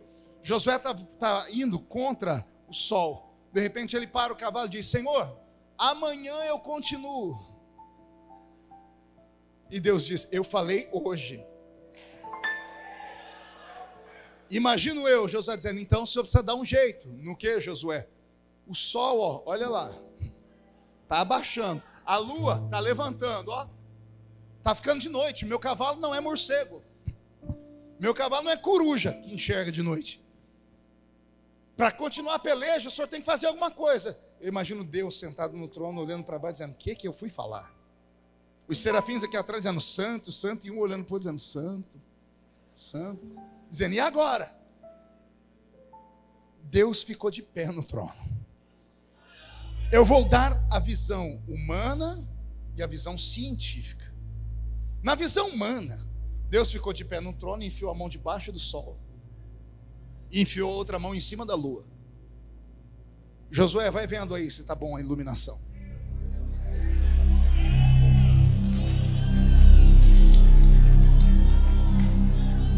Tá bom aí, Josué? Mais um pouquinho de luz, pois não? Isso é a visão humana. Tanto é que em teologia isso é um complexo. Porque Josué disse que o sol parou. E hoje nós sabemos que o sol não parou porque ele não se move. O sistema da nossa Via Láctea é um sistema heliocêntrico. O sol é o centro do universo e a Terra é o terceiro planeta que gira ao seu redor, né? Mas Josué era um homem iletrado que não conhecia ciência. Então ele passa. Mas os ateus usam esse texto para falar para nós que a Bíblia é errada. Mas deixa eles para lá. Cientificamente o que aconteceu é um absurdo. Tem um cientista que já faleceu, chamava-se Stephen Hawking. Ele herdou a cadeira de Albert Einstein lá em Cambridge, na Inglaterra. A maior mente do mundo. Vocês devem lembrar dele. Ele ficava numa cadeira todo tortinho assim. Tem até um filme sobre ele, A Teoria de Tudo. Stephen Hawking escreveu um livro chamado O Universo em uma Casca de Nós. Ele desenha o universo como um corpo. Ele diz: desde que houve o Big Bang, o universo começou a crescer e não parou até hoje. Aí vem muitos crentes assim: pastor, o Big Bang é uma mentira. Não é mentira, é verdade, está na Bíblia. Vocês já viram o Big Bang na Bíblia? O que é o Big Bang, igreja? Uma explosão, e dessa explosão veio a matéria, não é? O Big Bang está na Bíblia, o 3º versículo do 1º capítulo do Gênesis. Vou ler para vocês aqui, vamos ver o Big Bang na Bíblia. E disse Deus: haja luz. E a luz foi criada. O que é a luz, senão a junção dos átomos, dos íons, a divisão dos elétrons? Quando Deus disse haja luz, a matéria foi criada a partir dele. E o universo se expandiu. Stephen Hawking diz que após a extensão do universo, o universo, a teoria dele é que se houver algum contratempo no universo, se o universo tiver que voltar 1 milímetro para cá, involuntariamente, o universo é capaz de explodir numa apoteose atômica. Ele diz que todo o universo está no estado crescente. Nada pode voltar atrás. Estudando um pouquinho o nosso sistema solar, eu descobri que o nosso planeta ele tem uma função extremamente violenta, porque sendo o terceiro planeta que gira ao redor do Sol, a magnitude da Terra e o poder que ela exerce por conta do seu útero, o centro da Terra é tomado por uma massa chamada amálgama, que é uma mistura de ferros, minerais e terra em evolução, em ebulição por conta da temperatura que nós temos lá. O centro da Terra é mais quente do que a superfície do Sol, para você ter uma ideia. Imagine uma panela de pressão. Quem aqui já cozinhou feijão? Quando começa a pegar pressão, o que acontece com a panela? Começa a balançar, e aquela válvulazinha começa a fazer o quê? Se não tem aquela válvula, o que acontece com a panela? A nossa Terra é muito parecido com isso. É tão quente a nossa superfície, e a Terra só não explode por causa dos sucos que existem na Terra. Existem veículos, e o vapor que sai dela, condensado, é que cria os lençóis freáticos de água que estão no fundo da Terra.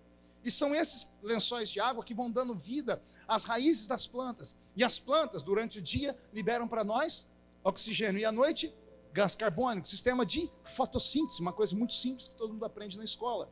Então, tudo está em uma consonância perfeita. Detalhe, como a Terra tem esse ímã no centro dela, ela deixa coordenado os planetas ao redor do Sol. São 9 planetas. Você já deve ter visto a figura, eles ficam em ordem. É como se tivesse um mastro invisível guiando eles. O que faz esses planetas girarem ao redor do Sol? Você se lembra do sistema de rotação e translação? Quem lembra disso? A Terra leva 24 horas para dar um giro em torno dela mesma. E leva 365 dias de 24 horas para dar um giro ao redor do Sol. Quando ela se afasta, inverno. Quando ela se aproxima, verão, outono e por aí afora. Estão me acompanhando aqui? A Terra gira no sentido horário. Em qual sentido? É só você olhar o seu relógio e você vai ver qual é o sentido horário. Da esquerda para a direita. Se você ligar hoje na pia da sua cozinha água e deixar formar um redemoinho, você vai ver que o redemoinho gira no sentido horário. Por quê? Por causa do magnetismo da Terra. A Terra, por conta do seu magnetismo, faz todos os planetas girarem junto com ela. Aleluia. Até aqui tudo bem? Por que fica à noite? Porque a parte que está virada para o Sol gira ao contrário. 24 horas ela leva para girar. Quando Josué, sentado no lombo do cavalo, falou: Senhor, amanhã eu continuo, é porque o Sol se pôs. Ah, Jesus. A Terra gira numa velocidade, se não me falha a memória, de 7.000 quilômetros por segundo ou por minuto. Nós não percebemos esse giro porque somos muito pequenos. Por que nós temos a lei da gravidade? Tudo que você joga para cima é atraído para baixo. Por causa dessa velocidade. Ela gira numa velocidade tão grande que ela atrai tudo para cima dela. A Terra está girando numa velocidade única. Nós não percebemos. Imagine um peão girando na palma da sua mão, naquela velocidade. Aí Deus, por causa de um homem sentado no lombo de um cavalo que falou: amanhã eu continuo, e Deus disse: é hoje, então o senhor dá um jeito. Deus colocou uma mão debaixo da terra. Ela está girando a 7.000 quilômetros. E Deus pôs a mão em cima de uma vez e fez assim, ó. Quando Deus trava a Terra, Torquato, Ele travou todos os 9 planetas. Só que Ele não só travou, Ele travou e voltou a Terra para trás. Ah, você não entendeu nada, eu vou falar de novo.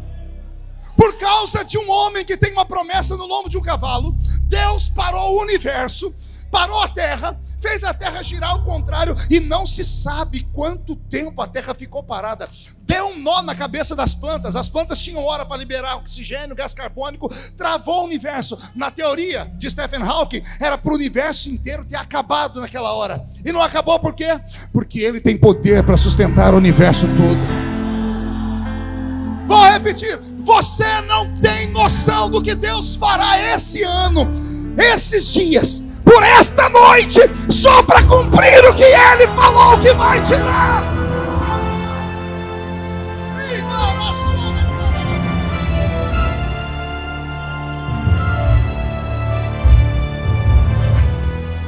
Eu estou com o meu corpo todo arrepiado aqui.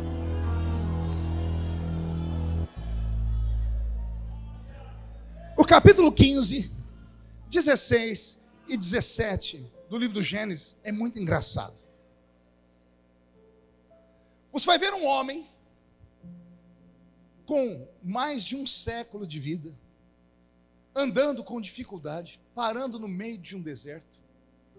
E a Bíblia diz E Deus veio em cima de Abraão.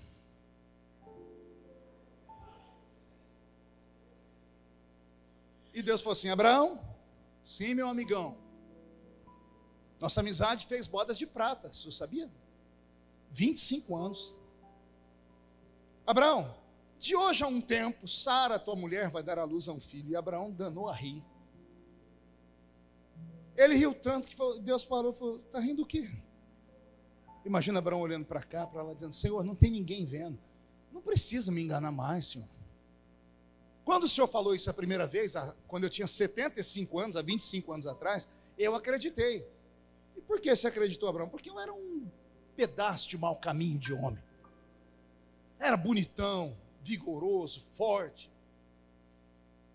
Tinha ainda as aptidões, meus hormônios estavam equilibrados. E eu podia fazer filhos.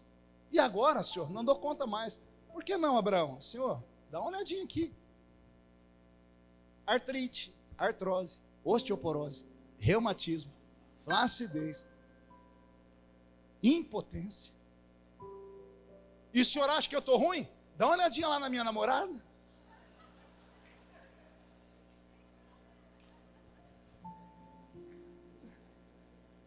Senhor, pergunta a idade da minha namorada. Qual a idade de Sara? 90. E já cessou o ciclo dela como mulher. Aí a Bíblia diz que Deus fala assim: Abraão, você ainda consegue me dar um sacrifício? Aleluia.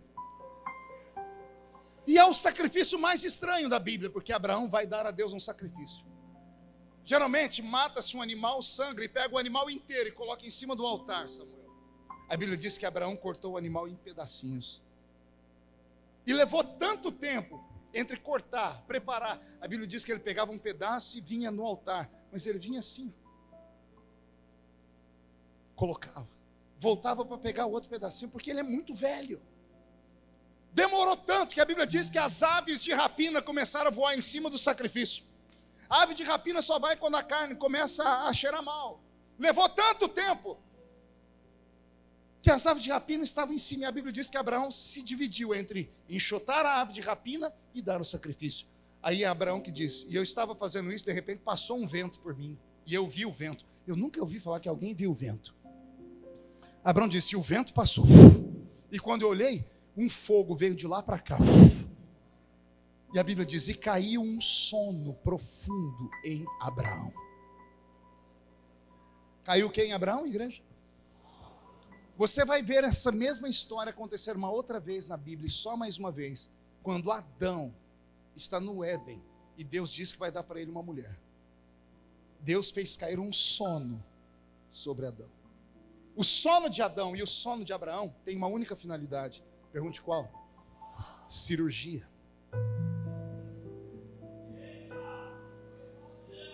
Só que a cirurgia que Deus faz em Abraão é algo anormal. Vou contar para vocês agora a tradição romântica dos judeus. Os judeus dizem que quando Abraão voltou em si, ele viu que estava escuro e ele não costumava ficar longe de casa já naquela idade, porque Sara era muito brava.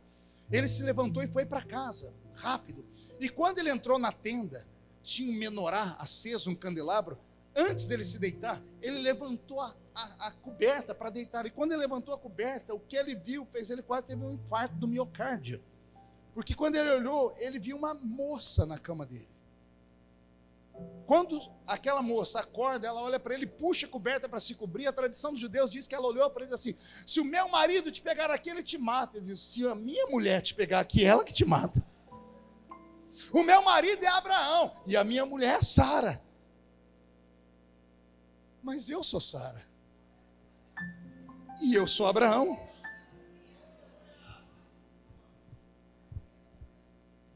Sara? Licença? Abraão? Meu velho, você saiu daqui com 100 anos, voltou com 20? Eu te deixei com 90, você está com 18? O que aconteceu, Abraão? Meu Deus. O meu Deus me levou no limite. Aquele sono que caiu em Abraão foi porque ele desmaiou, gente. A glicose do sangue dele foi a 0. Ele gastou tanta energia debaixo de um sol de 50 graus que o corpo dele se foi. Aí Deus deixou ele naquele limite só para fazer um milagre, senão iam dizer que foi algum tipo de planta que ajudou Sara. Deus rejuvenesceu Abraão e Sara. O rejuvenescimento foi tão forte que a Bíblia diz que depois disso Abraão saiu numa lua de mel. Desceu para o Egito. Quando está chegando no Egito, a ele: Sara, sim, se alguém perguntar o que você é minha, diz que você é minha, porque há de ser que vão olhar e vão querer você para eles. Quem é que quer uma velha de 90 anos? Um asilo? Um museu? O que foi que aconteceu? Deus fez algo que nem o Ivo Pitangui daria conta de fazer. Deus rejuvenesceu as células do corpo de Abraão e rejuvenesceu as células do corpo de Sara, porque havia uma promessa. A promessa de que Sara seria mãe e daria luz a um menino. E desse menino viria o Salvador da humanidade. Eu vou falar mais uma vez. Você não tem noção. Você não tem compreensão do que Deus é capaz de fazer para cumprir uma promessa que Ele fez para o seu coração. Alguém aqui acredita que Deus ainda fala e cumpre? Fica de pé comigo, por gentileza, então. Feche seus olhos. Meu filho, ajuda aí. Agora é o encerramento, não pode dar problema não. Cadê o seu teclado, Roberto? Eu não escuto nada. Pisar no cabo, despisa em nome de Jesus. Feche seus olhos. Há uma promessa de Deus em andamento sobre o Brasil. Uma promessa de prosperidade e paz.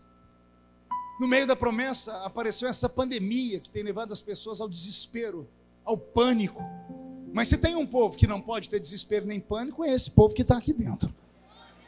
Primeiro, porque nós sabemos em quem temos crido.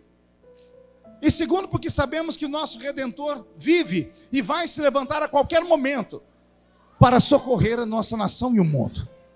Eu estou diante de homens e mulheres que, se sonhassem com o que Deus tem para a sua vida daqui para o futuro, não estariam me olhando com essa cara feia, parecendo que foi batizado num pote de vinagre. Se conseguissem visualizar o que eu sinto no coração, você estaria nesse momento navegando em mares espirituais. Repito o que disse agora há pouco: Deus não é de falar muito, mas quando Ele fala, Ele cumpre. Pergunta: quem tem uma promessa de Deus que ainda não se cumpriu? Coloque a sua mão no coração.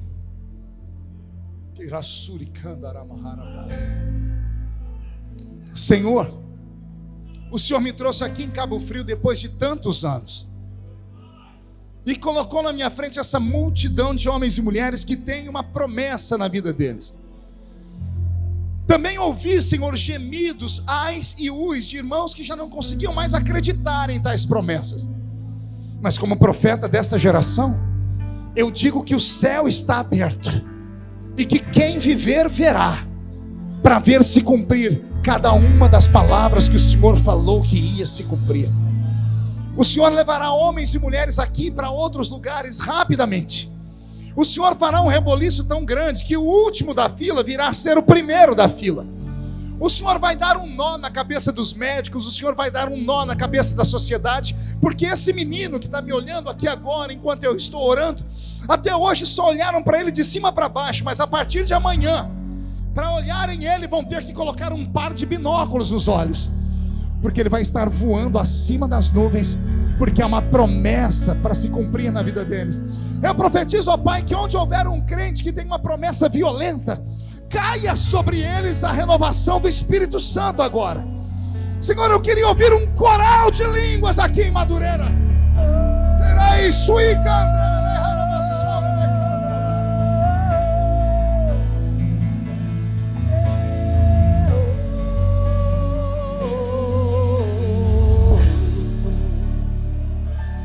Pai nosso nos céus, santo é o teu nome, teu reino buscamos.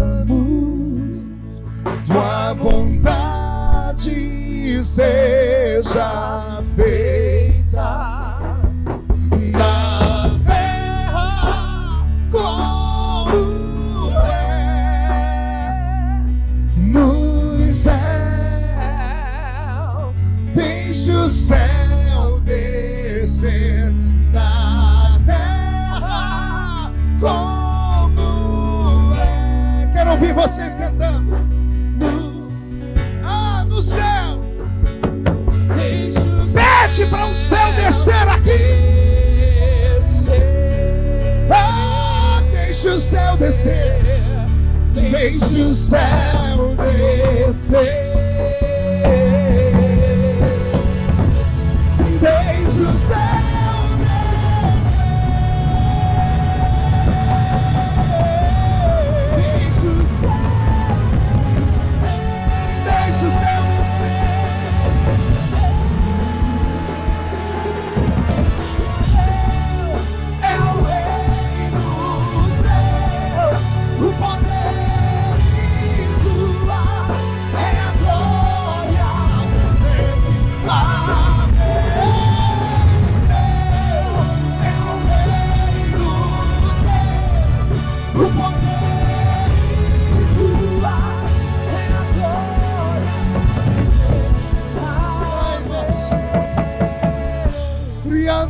Suri di Candorovas, Narabai, Suiteri a Chiamas. Per lo inte lo mandre, Velessuri di Canda, Ravashai, Ravassovias. Ramagai, Tui, André Velessor. Onde houver alguém que tem uma promessa, faz cair a sua glória sobre eles. Deixa o céu descer. Deixa o céu descer.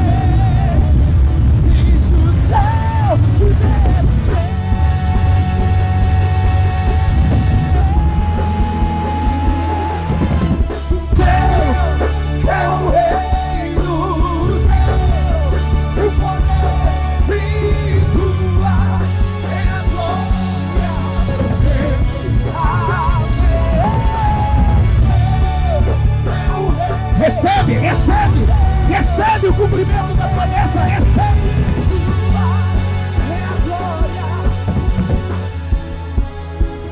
Todos os que estão aqui dentro e tem uma promessa de Deus na vida, levante a mão direita para o céu. Abre a mão direita, espalme ela. E repita as minhas palavras, diga em nome de Jesus. Em nome de Jesus. Todos os demônios que travaram as minhas promessas, que roubaram a minha fé, que tiraram os meus sonhos, as minhas visões, eu ordeno, venham para a palma da minha mão agora. Feche a sua mão e segura esses demônios.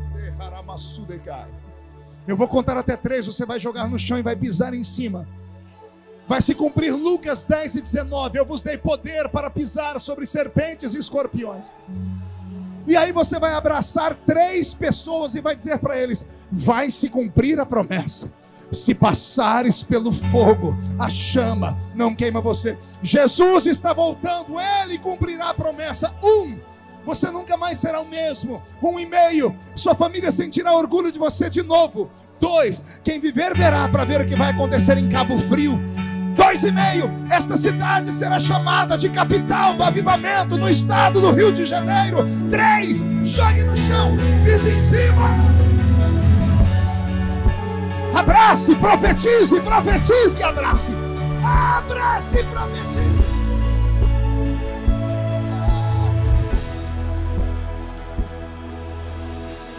Tu és a minha luz, a minha salvação, e a ti me renderei.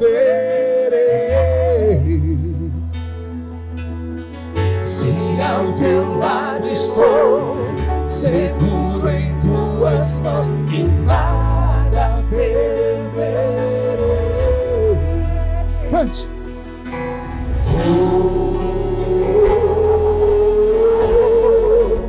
Tu és santo, ó Senhor.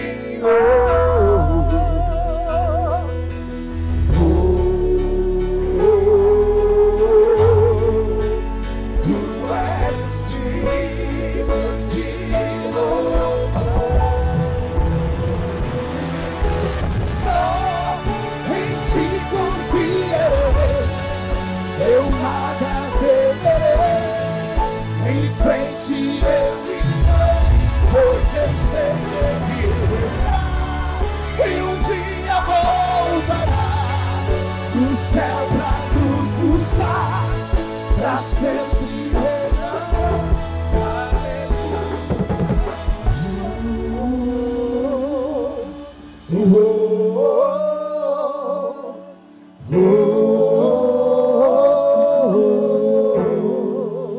Vem.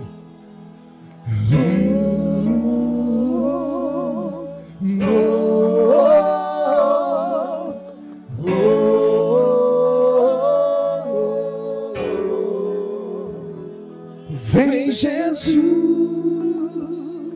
vem Jesus, Maranata, ora vem Senhor Jesus. Canta com mais vontade. Vem Jesus, vem Jesus, vem Jesus, Maranata, ora vem Senhor Jesus. Bem forte.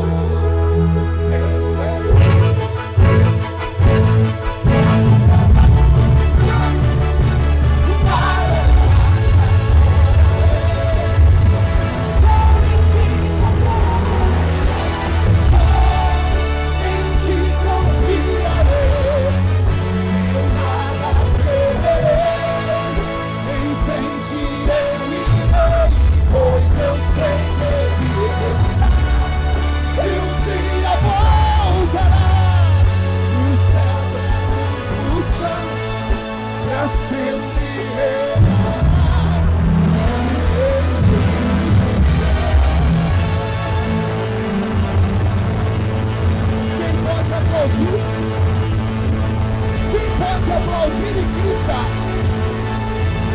Quem pode aplaudir, gritar e dar um pulo para cima? Sai da frente, Satanás! Estamos em guerra!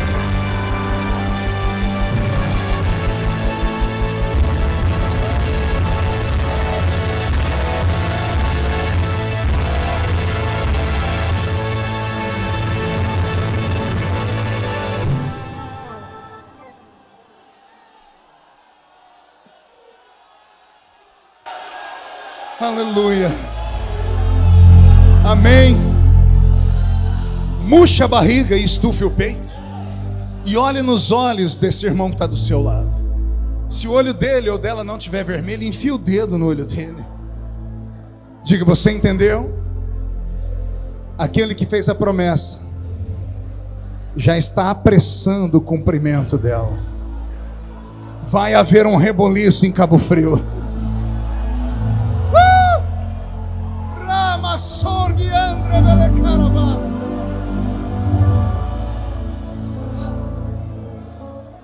Eu tenho duas coisas para fazer ainda. Eu vou pedir que você incline a cabeça por um minuto.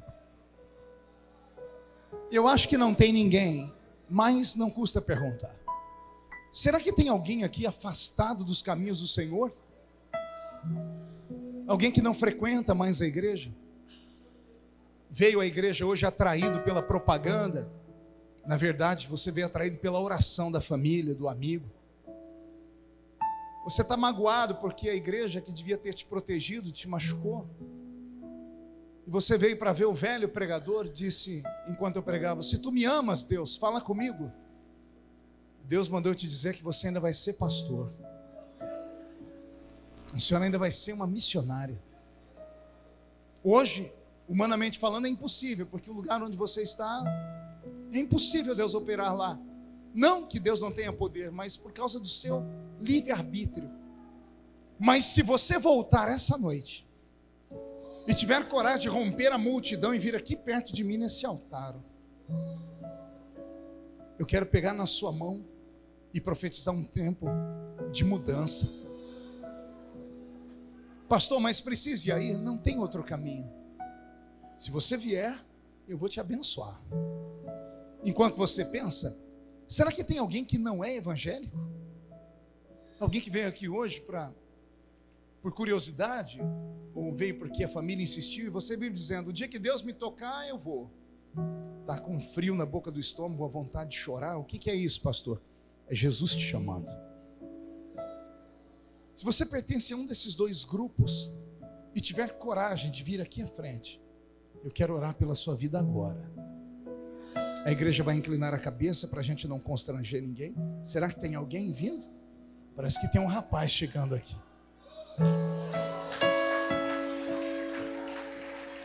A promessa Não acabou. Ela só estacionou. Agora ela volta a cumprir. Fique aqui perto de mim. Tá vindo mais um rapaz. Deus te abençoe. Será que tem mais alguém? Força. Cria coragem. Vem. Você que trouxe a pessoa, insiste com ela.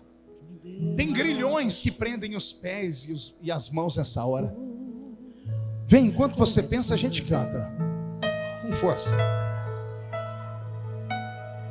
Sua morte ali na cruz, carregando a minha dor, você se expôs por mim. Vem.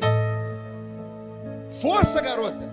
Se entregou em meu lugar. Não perde a oportunidade. Vem correndo, vem correndo. Novas chances. Eu vou recomeçar.